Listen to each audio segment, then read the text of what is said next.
Good evening, this is Rashad Mitchell coming to you live from my YouTube channel to continue on my part series. The week that was college football history review, 1971 college football season. This is week 5 of the games that are played on October 9th, 1971. Let's get into it. Clemson beat Duke, the number 14 team in the country, 3-0 in Norfolk, Virginia. Number 14 Duke seems to have easy target for its 5th win of the season and winless Clemson and Oyster Bowl. Blue Devils were so injury-riddled, however, that 3 players had to play both ways. Clemson won game on kicker Eddie Siegler's 39-yard field goal in third quarter. Tigers rushing for 204 yards were successful, keeping ball out of hands and tailback defensive back Ernie Jackson had been scoring threat every time he touched the ball so far in 1971. Now, closest Blue Devils got to Clemson end zone was fourth quarter trip to 27-yard line, spot from which quarterback Dennis Sadisher, who was picked off 3 times, missed fourth down pass. South Carolina beat Virginia by a score of 34-14. Even stadium power outage could not prevent blowout by Gamecocks. The Cavaliers of Virginia turned the ball over 7 times, setting up 2 of first 3 touchdowns as South Carolina defensive back Tyler Hillams recovered fumble and picked off pass, both in Virginia territory. Defensive back Dickie Harris added a 43-yard punt return for a touchdown, and Gamecocks enjoyed a 20-0 halftime lead.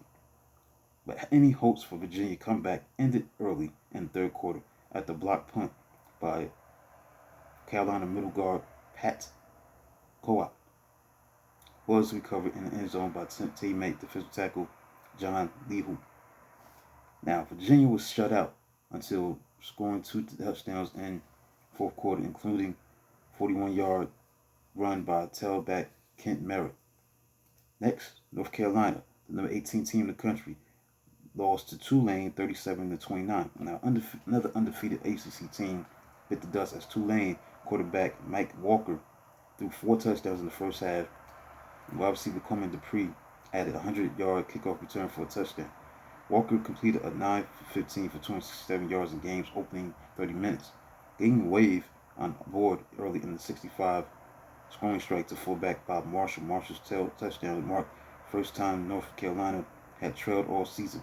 The Green Wave increased the lead to 28-11, with Walker throwing scoring passes of 26 to wide receiver Maxie LeBlanc, 56 yards and 38 yards to wide receiver Steve Barrios. Tar rallied behind 2 fourth-quarter touchdown runs by tailback Jeff Hamlin. Just when North Carolina seemed reinvigorated, Dupree took his kickoff return to the house to keep upset alive. Georgia, the number 10 team in the country, beat Mississippi 38-7. It was time for Bulldogs to gain revenge on quarterback Archie Manless Rebels. Behind tailback Jimmy Poulos had 116 yards and 15 carries. Georgia rushed for 355 yards and scored on 4 of its first 6 possessions.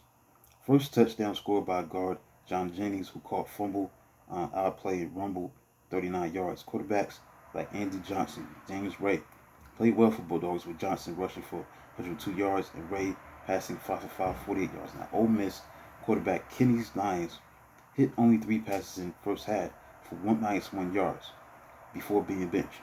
Now, Rebels scored late on backup quarterback Norris Ruiz's 1-yard scoring pass to tight end Bernie Vesey to avert shutout. Now, Georgia's 5-0 start was its first since 1946, when they went 11-0.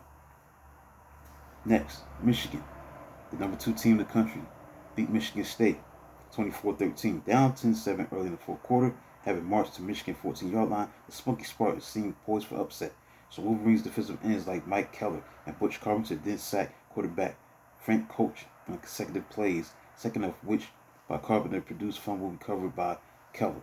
Running an attack of Michigan, which totaled 322 yards, then went 53 yards to touchdown on a 2-yard run, while tailback Billy Taylor had 117 yards on 15 carries and 2 touchdowns. Shaking off effects of shoulder injury, Taylor rushed for 29 yards on a clinching drive to 17-7 margin. Coach's 3-yard touchdown run with time elapsing in the second quarter kept Michigan State in contest. Michigan State University's 13 points nearly doubled total against Wolverines defense. 29 points allowed in 5 games.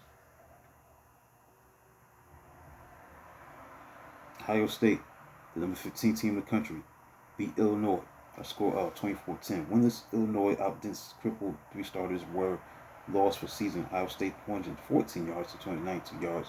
Perhaps it turned year around for first-year coach Bob Blackman. Illinois would lose once more and beat last 5 foes. The big play came in the first quarter when Ohio State middle guard Kevin Fletcher, who soon joined wounded Bucks on the bench, blocked the punt of Illinois punter Terry Mazzar to turn it over at 2-yard line, and Buckeyes fullback Randy Keefe scored his second touchdown for 14-0 lead. Only 4:51 left in the game.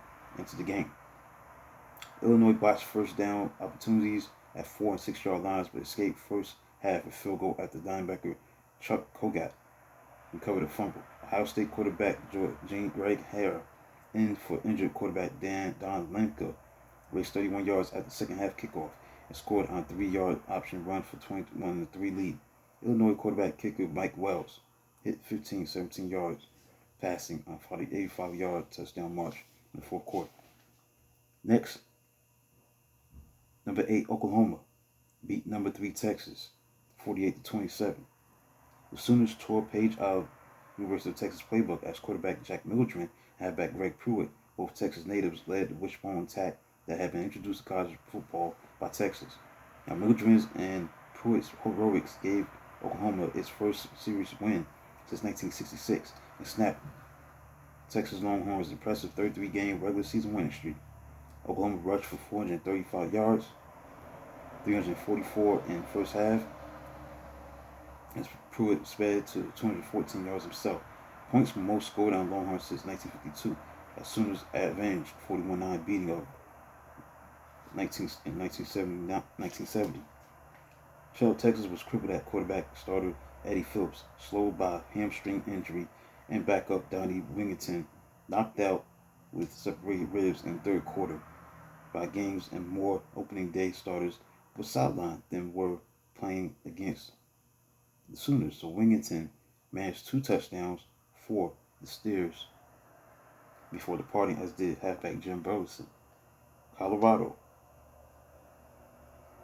the number 5 team in the country, beat Iowa State 24-14. Defensive end kicker J.B. Dean was hero for the Buffaloes, who needed full effort to defeat the pesky Iowa State.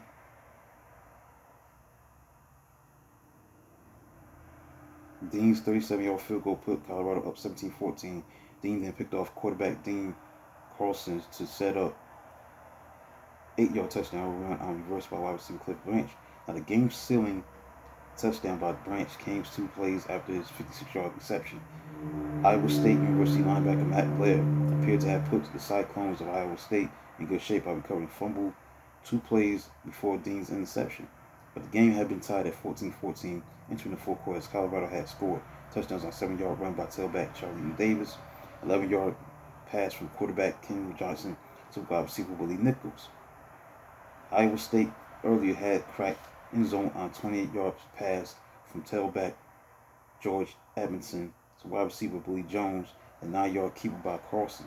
The Buffaloes rushed for 314 yards in building 26-7 differential in first downs.